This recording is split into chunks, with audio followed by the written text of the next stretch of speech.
Kasako Media, tunaangazia maisha, tunaandika kesho.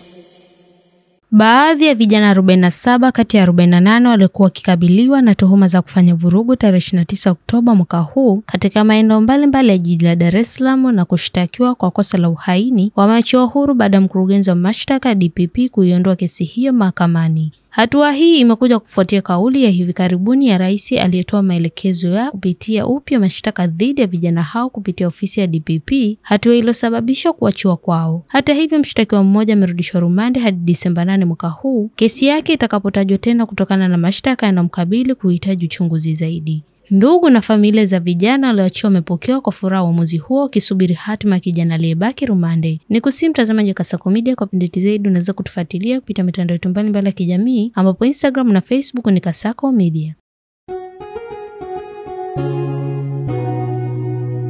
Kasako Media, tunaangazia maisha, tunaandika kesho.